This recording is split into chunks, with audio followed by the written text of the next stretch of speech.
Obrigado. Babilônia é assim, aqui é a Síria. Sanherib, o rei da Assíria, ele estava conquistando o mundo todo.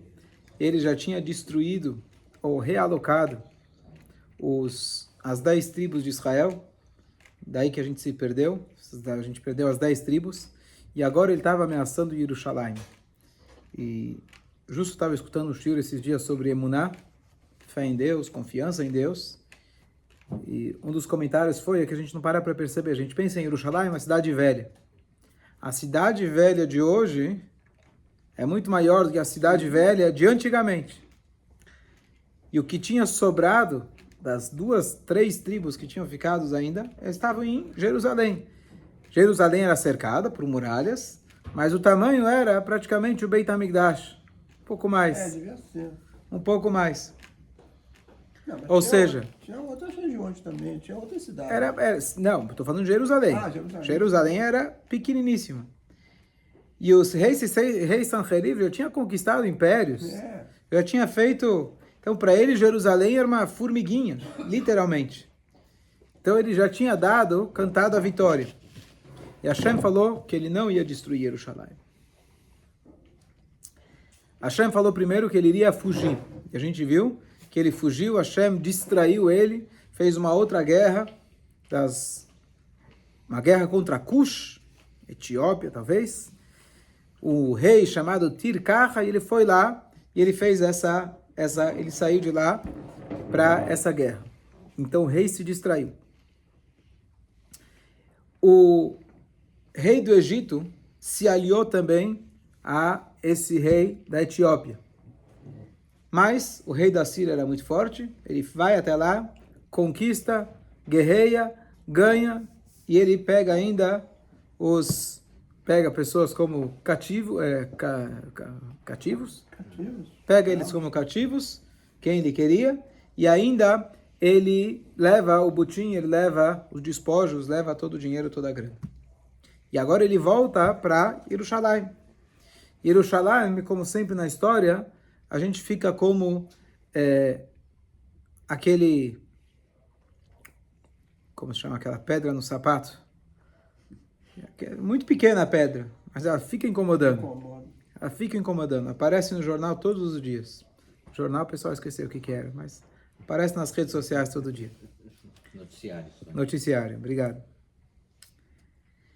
Sanherib, ele tinha uma prática parecida com o de Paró e parecida com outros reis. Inclusive, dizem que Napoleão, ele também era, não sei se era astrólogo, mago. Assim dizem que ele tentava pelo menos ter algum conhecimento aí mais profundo das forças da natureza.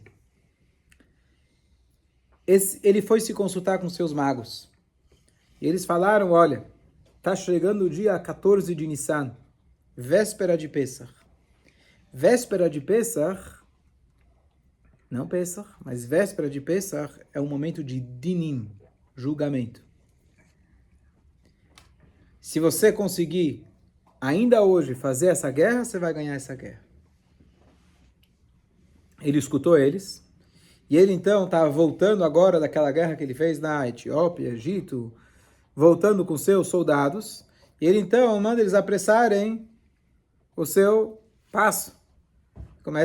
Fala para eles correrem. E eles começam a correr, para conseguir chegar em Jerusalém. E aí eles chegam até perto de Jerusalém, a cidade de Nov. E aí, na hora que ele está pensando em mandar eles atacarem, Hashem tira dele as boas ideias. E ele fala, por que eu vou atacar hoje? Eles estão cansados. Acabaram de correr. Hoje não é um bom dia para atacar. Ele não deu ouvido àqueles magos.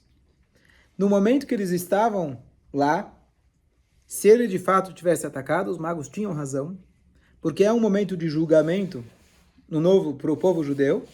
E eles estavam na cidade de Nov. Estando na cidade de Nov, eles conseguiram despertar um kitrug, uma acusação contra o povo judeu lá nos céus. Qual que era a acusação?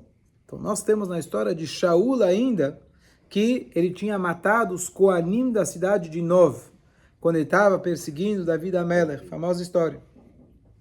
pela Lashonará do Doeg Haadomi. E aquilo ainda não tinha sido limpo completamente lá nos céus. O que isso tem a ver agora, tantos anos depois? A gente não sabe os cálculos divinos, quem está pagando por quê, pelo quê, mesmo gerações depois. Mas, se você está pagando por algo antigo, quer dizer que aquilo ainda não foi concluído. Número 1. E número 2, também tinha a ver com o seguinte. Estava em crise, estava em falta de Koanim. Hoje acontece falta de Levim, de manhã você não estava, mas eles estavam em crise, em falta de Koanim. Um dos motivos que eles estavam em falta de Koanim era decorrente ainda daquele assassinato massivo que teve na época de Shaul. E agora era o dia que mais precisavam de Koanim. Véspera de Pesach, que todos os grupos tinham que trazer o Korban Pesach, era a época de maior concentração de pessoas no templo, não tinha Koanim suficientes. Então, juntando que eles estavam em Nov, juntando que era a véspera de Pesach, que é o momento de severidade, juntando o fato que precisavam de muitos Koanim, lá nos cálculos divinos, assim diz o Midrash, era um dia propício de fato, como os magos tinham previsto, que ele teria ganho a guerra. Mas a gente está acima das estrelas, do horóscopo, dessas previsões, e Hashem, então, deu um jeito. Entrando Pesach, entra Rachamim. Rachamim é misericórdia. A noite do Pesach, a noite de misericórdia. E eles, então, enrolaram, acabaram não indo. E agora, o próprio Sanheriv, ele queria ver o que estava acontecendo. O que estava acontecendo, aliás, não Sanheriv, aquele Rav Shake, aquele traidor judeu que se tornou general do inimigo, ele subiu, escalou para ver a parede, para ver o que os judeus estavam fazendo naquela hora. Ele viu que eles estavam cantando Manishtaná. Não está escrito Manishtaná, mas eles estavam comendo o sacrifício de Pesach, cantando e celebrando a saída do Egito. E apesar que ele era um judeu traidor, naquela hora que ele escuta aquele Had Gadiah, alguma coisa mexe nele. Esses dias eu estava escutando um podcast, ele é um rabino, mas ele conta a trajetória dele, de onde ele veio, de uma casa bastante secular, e ele é de Londres, e ele está contando o caminho dele da Teshuvah. E o entrevistador pergunta para ele qual foi o momento que você começou a sua Teshuvah. Bom, foi para Israel, foi para uma yeshiva, Parará. Mas ele conta o seguinte episódio, que na época ele não deu bola nenhuma. Mas ele falou, esse foi o turning point. Esse foi o momento da minha Teshuvah. Eu cresci numa casa onde fazia-se kiddush sexta-noite com suco de laranja. Começava com kiddush e terminava pelo kiddush. O bar mitzvah é a minha despedida do judaísmo. E meu próprio pai falava que Deus, essas coisas, que era ridículo. Mas o kiddush ele fazia, o bar mitzvah ele fazia, tipicamente judaico. Aí ele conta que um dia ele estava numa padaria. E ele foi lá comprar um negócio. Foi comprar um sanduíche. Ele pegou o sanduíche de carne, etc. Não era padaria kasher. Ele falou que deu um troço nele e falou, mas por que eu vou comprar esse? Eu posso comprar o de atum. Ele ficou na dúvida, mas ele falou, que besteira, não sou religioso, não sou nada, não compro nada de religião. Atum Ele foi... é pior do que a carne, né? Bom, vamos manter a história como ele contou. Aí ele chega na fila, ele fica na dúvida, sabe o que? Eu vou trocar. Ele pede para trocar o sanduíche dele. Ele vai embora e come o atum. Ele falou, na época ele nem deu muita bola para esse pensamento, mas foi uma coisa que aconteceu assim, espontânea, repentina, e ele não deu muita bola. Mas ele falou, aquele foi o ponto da minha teshuvah. Trocou a carne pelo atum. Aqui tinha mais alguma coisa no sanduíche de carne. Carne não era kasher. O atum pode ser que seja. No nível que ele estava, já era kasher do top. E é isso que acontece com o Yehudi. O Yehudi, ele tem esses momentos espontâneos da alma, de inspiração, que ele não sabe explicar, não tem a mínima ideia. Não é que ele foi na Yeshiva e decidiu trocar a alimentação dele. De repente ele está na fila, esse eu não posso comer. A Neshama dele está gritando. Ele falou, lá foi o turning point. Eu não percebi na hora. Passou muito tempo, não dei nem bola. Mas lá foi o turning point que minha Neshama estava pedindo, por favor, lembra de mim. E eu não consegui comer aquele sanduíche. No dia seguinte, comi em casa, tudo normal. Mas lá foi o turning point. Esse Rav Shaka está olhando para Yerushalayim. Ele era um traidor. Estava pronto agora, se preparando para destruir o povo judeu. Mas ele escuta o Manishtaná. Aquilo entra no ouvido dele. Tremeu. E aí ele vira para o rei.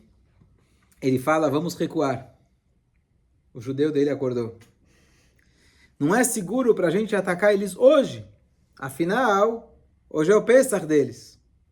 E Hashem, de novo, ajuda para que o Sancheriv não escute esse Yehudi, que tinha toda a razão, e o Sancheriv ainda está disposto a discordar tanto do judeu quanto dos astrólogos. E vai atacar no dia que não era o dia propício. Os judeus, enquanto isso, por um lado, todos eles se estremeceram.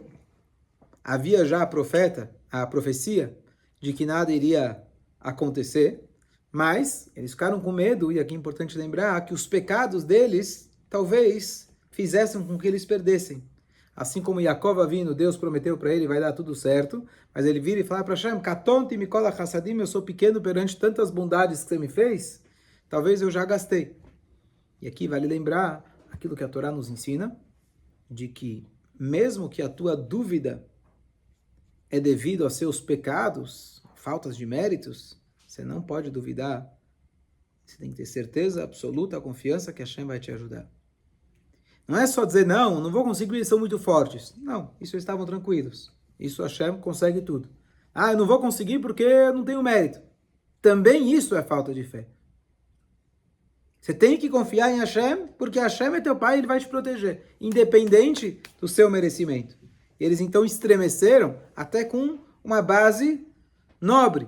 Mas ainda assim, a nossa obrigação é ver o que o próprio rei vai fazer, que ele vai dormir tranquilo, conseguir adormecer. Como você consegue adormecer? Um exército desse. Ainda eles estavam com medo, que eles com certeza, já que eles estavam sendo aquela pedrinha no sapato, que estavam mostrando resistência, com certeza a fúria daquele rei orgulhoso estava aumentando. Então, se eles fossem pegos, o final seria trágico. Então, você pode imaginar que cada um está pensando na hora de dormir, está lá, por um lado, eles fizeram o Korban Pesach, demonstraram fé, fizeram o cedo de Pesach, e ao mesmo tempo, no coração, não era tão simples você conseguir deitar tranquilo, que aquela noite tudo ia dar certo. Hiskiau, então, o rei, ele implora para Hashem, ele fala, Hashem, nós não temos força para lutar. Faça isso por nós. E Hashem atendeu isso, o pedido, que é algo extraordinário. Normalmente, pelo menos, você tem que fazer a tua parte. Nesse caso, excepcionalmente, nem isso eles eram capazes. Também, porque talvez a desproporção era tão grande, talvez não teria muito o que fazer. Mas ele também já tinha a garantia do profeta. Enquanto os Yodim estavam reclinados, fazendo a noite do Seder, ainda Hashem ele fala o seguinte, essas pessoas não têm condições de lutar, um dos motivos, não só que eles são poucos, mas eles são fracos. Mas eles estão enfraquecidos por o motivo mais nobre possível. O estudo da Torá enfraquece a pessoa fisicamente. Exige da Torá. Por isso que a gente fala para a pessoa, quando ele sobe na Torá, Yasher Kohaha, que Hashem endireite as suas forças. Porque a pessoa, quando lê na Torá, estuda a Torá, isso fisicamente exige. Então, eles estão fracos por um bom motivo. Então, eu peço que a gente tenha, Hashem fala, eu vou fazer milagres para eles, igual teve na travessia do mar, saída do Egito, milagres de proporções bíblicas, que já naquela época não era tão comum. Conforme eles entram em Israel, a presença de Hashem vai diminuindo aparentemente, Aparentemente, Hashem continua 100% presente, mas a presença é menos óbvia. E aqui teve uma exceção à regra. Hashem, ele manda o anjo Gabriel amadurecer o fruto da terra. Quem lembra, Hashem tinha garantido que eles iam ter comida suficiente, apesar do cerco já estar lá por muito tempo, eles não poderem ter o plantio, etc. Então ele manda o anjo Gabriel. E aqui ele fala para Hashem fala para o anjo, ele fala o seguinte: quando você descer lá na terra para amadurecer a produção, sopra um pouco do seu calor em cima dos soldados assírios. De repente, vem um fogo, esse calor, ele consome as almas, a vida de todos esses soldados, e todos eles morrem de uma única vez.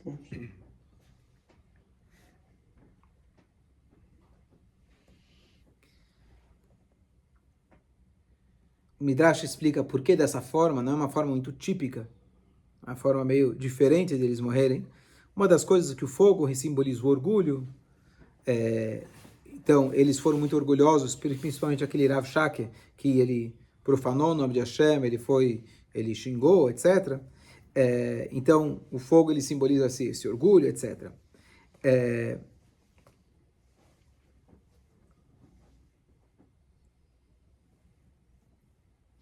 E aqui ele traz um detalhe interessante, que isso lembra um pouco a morte dos filhos de Aaron, que veio um fogo, consumiu e matou eles. É uma morte muito elevada. Mas esse tipo de morte, além de tudo, preservou as roupas deles. Se fosse uma espada, por exemplo, uma espadada, estaria sangrando e a roupa estaria prejudicada, rasgada, manchada. Mas Hashem ele fez isso pelo seguinte motivo. Eles eram descendentes de Shem. Eram descendentes de Shem, os soldados de Ashur. Shem, quem lembra na história de Noah, junto com o irmão, foram aqueles que foram lá cobrir o pai, colocar a roupa no pai que estava bêbado dentro da tenda. Eles usaram as roupas, Hashem não ficou devendo, e quando, infelizmente, por má escolha, seus descendentes foram lá e estavam prontos para ameaçar o nosso povo, então Hashem matou eles, mas as roupas foram preservadas. Você vai perguntar que diferença faz se a roupa foi preservada ou não, o cara morreu igual. Mas Hashem, ele tem um cálculo muito preciso, milimétrico, atômico, aonde a roupa vai ser preservada. Tem aqui um mérito para eles, a gente vai manter esse mérito para eles, por eles terem colocado a roupa. Com certeza Hashem pagou para Hashem de outras formas também, mas Hashem ele guardou isso por muitas gerações, então eles tiveram essa morte inusitada e dessa forma preservaram as suas roupas. Então Shem, o Avraham Avinu era descendente de Shem. Também, nós somos semitas, sim. Mas Ashur também é descendente de Shem. Sim.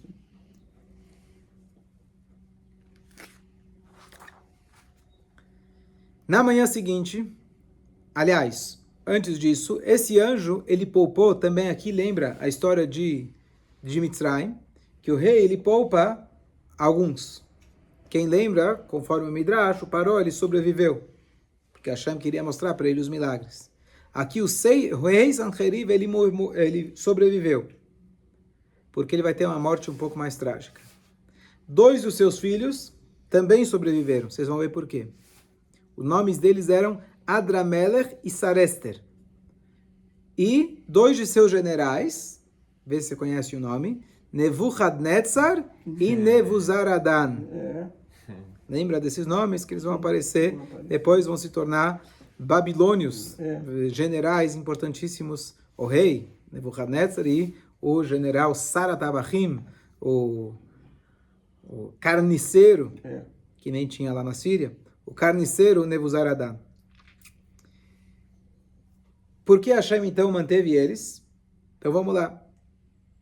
A morte deles seria pelos seus próprios filhos. E por isso Hashem também manteve os seus 2 filhos. Vamos ver por quê. Durante a noite de Pesach, curiosamente, ninguém foi de curioso ver lá o que estava acontecendo com o inimigo. Todo mundo foi, fez o seder, 4 copos, shlufen, foram lá dormir, ou ficaram contando a história a noite inteira, não sei. E eles estavam ocupados em fazer a mitzvah do dia. Mas no dia seguinte, eles veem que todos aqueles soldados que estavam lá, milhares, etc., eles tinham se tornado uma pilha de cadáveres já podres.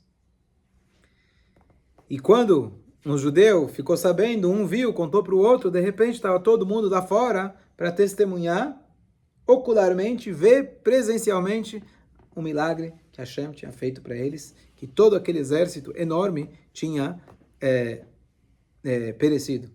Além disso, o dinheiro que eles tinham trazido com eles das duas guerras, da guerra contra dois povos, todo aquele dinheiro, Hashem tinha providenciado que viesse para os Yehudim.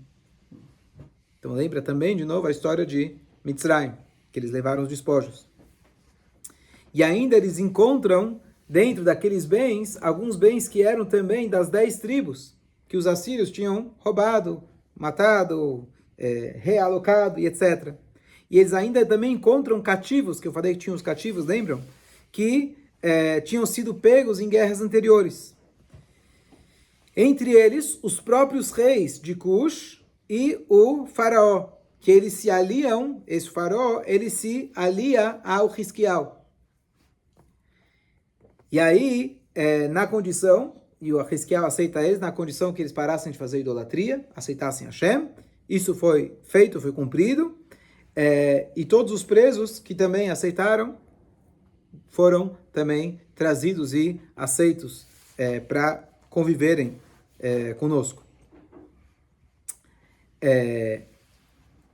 Eles voltaram para o Egito e lá eles fizeram um altar para Hashem, Leshem Shamayim, com intenção aos céus, algo que é raro. No Egito, os egípcios agora fizeram um altar para sacrifício para Hashem. E Hiskiau, ele fez isso, por que ele fez esse pacto com ele? Os pactos, não é os pactos de Abrão, ele fez com ele esse pacto para poder engrandecer o nome de Hashem. Porque agora esses reis vão voltar para os seus países e vão contar e vão dizer o que aconteceu, os milagres que Hashem fez e etc. Precisa saber com quem você está lidando, se é inimigo, se não era. Então, ele sabia com quem estava lidando e estava seguro, ele poderia fazer esse pacto sem problema nenhum. Lembrando que também, já aqui só sobrou o rei, não tinha mais exército, não tinha mais nada, ambos já tinham perdido os seus exércitos. Mas pode fazer assim um acordo, um pacto com um idólatra? Assim, E se ele deixou de ser idólatra?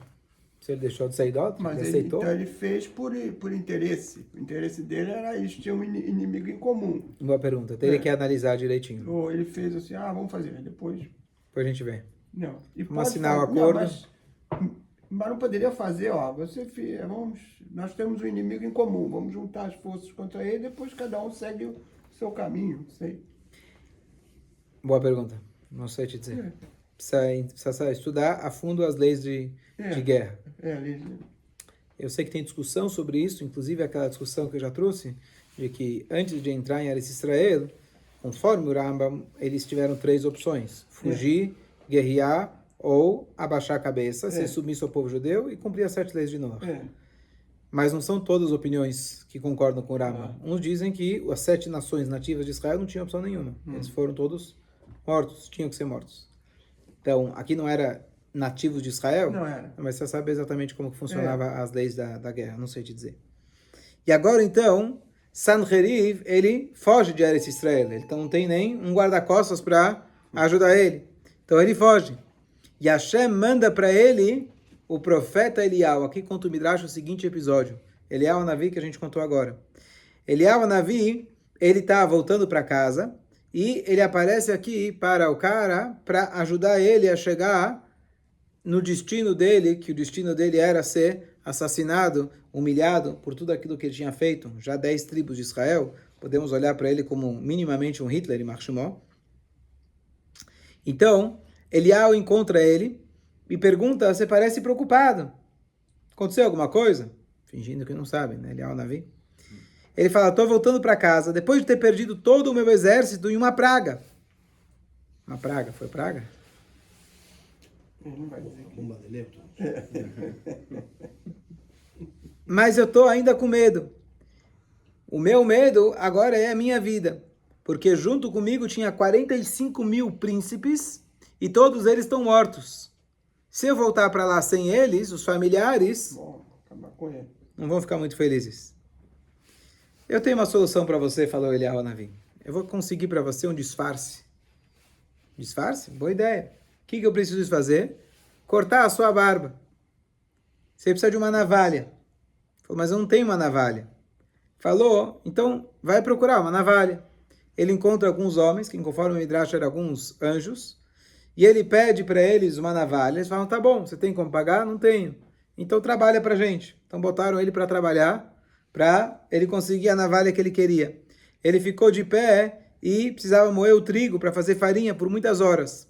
Quando ele volta com a navalha, agora o Eliyahu vira e fala para ele, acenda o fogo, para que eu possa enxergar e vou te ajudar a te barbear. Nisso que ele acende o fogo, a barba dele pega fogo, e a cara dele queima, e ele fica completamente descaracterizado. Você não queria um disfarce? Tá aí. O disfarce está aí. Com certeza, esse Midrash dá para a gente parar e analisar, entender por que foi dessa forma, porque Hashem permitiu, etc. Não temos o tempo agora para isso. Mas ele chega lá num estado lamentável, mas ainda assim ele chega lá e tenta recompor a postura dele, e ele chega lá de volta para casa, de volta para a cidade dele. E ele está preocupado, lembrando que eu falei antes que ele procurava a ajuda dos magos, etc. Então, comentaram para ele, isso Hashem providenciou, a história de Avram Avinu. Avram Avinu, sabe por quê? Aliás, voltando. Qual é o segredo dos judeus? A frase que, segredo de Israel, Mossad, etc. Então, um dos segredos de Israel se chama Avram Avinu. O mérito que nós temos, nossos patriarcas. Entre os méritos, um dos maiores méritos foi Avram Avinu ter pego o seu filho e está pronto para sacrificar ele. Falou, pronto, se esse é o segredo dos judeus, eu também sei fazer isso. Eu vou pegar os meus 2 filhos e vou sacrificar eles para o meu Deus. Só que os filhos ficam sabendo dessa história e para garantir que isso não acontecesse, eles fizeram o contrário. Então, ele é morto pelos seus próprios filhos, como a Shem já tinha falado, que ele ia ser morto pelos seus próprios filhos. O que acontece com esses filhos tem discussão entre o Midrash. Um diz que eles fizeram tchuvá e deles saíram Shmaya e Avtalion, 2 sábios, na Mishnah. Outros dizem que eles, depois que eles morreram.